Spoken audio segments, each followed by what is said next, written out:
In Safe and Understood, we're trying to improve the lives of young children who've been exposed to domestic violence by working with their parents. We work both with moms and dads. Funding from PHAC has supported the implementation and evaluation of these programs in a number of different provinces, including New Brunswick, Quebec, Alberta, and Ontario. Safe and Understood has allowed us to expand the resources available for both the Mothers in Mind and the Caring Dads program.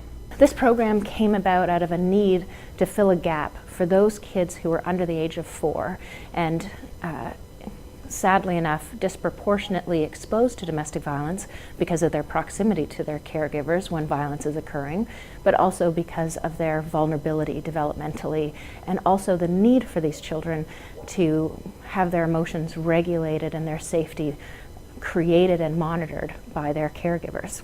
In Caring Dads, we work with fathers to help them understand the harm that they've caused to their children and to their children's mothers and families, to develop the skills to behave differently in the future and the motivation to become better fathers for their children. I think that the biggest worry when we don't engage dads is they're still out there having access to these children and no one's monitoring them or knowing what's going on. Secondly, it puts all the onus on the mom to take care of her family, keep her kids safe of his actions. Being able to work with men also, I feel great about this approach is that it helps keep women and children safe. That if I'm helping reduce his hostility or his anger or his abusive actions towards mom and the children, that's helping keeping them safe. It is a very important project. It asks a very critical question with regards to impact of not only the current program, but future impact on reducing domestic violence. We also have the opportunity to advance partnerships with our academic friends, as well as our field right across Canada.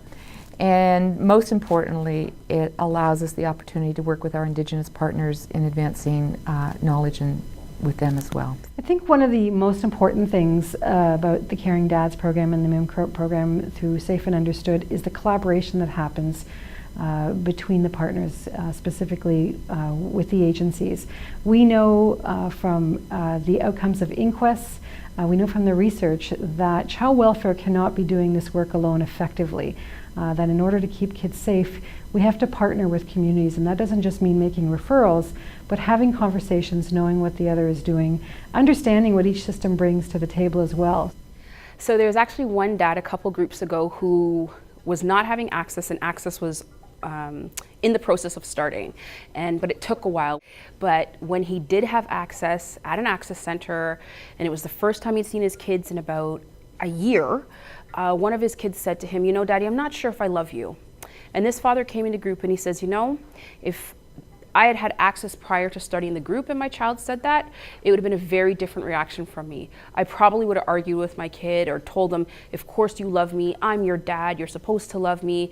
Even if I'm not around, you're always supposed to love me." But because he had been in the group and we had been talking about relationships and having to start following a child's cues and rebuilding trust, this dad was able to just tell his child, "No worries, because I still love you, and it's okay if you're not sure if you love me, but I'm still going to be here and I'm always going to love you." There's lots of parenting programs and psychoeducational parenting programs, but they're not specific around having the child in the room and also understanding the impact of trauma on that process and on that relationship's development. Mothers in Mind is showing promising results in the areas of parental self-efficacy, the ways in which mothers report to feel more confident and competent about their parenting, more likely to access community-based resources, to feel like they understand how trauma has impacted their parenting as well as their children. And we're seeing very promising results around the impact of such interventions. Moms have shared that it's been one of the first times hearing that they're not a bad mom and that there's a lot of strengths in what they do and that their relationship with their child has a lot of good things going on. So Safe and Understood, working together across agencies, across partners, and with parents to help improve the safety and well-being of children.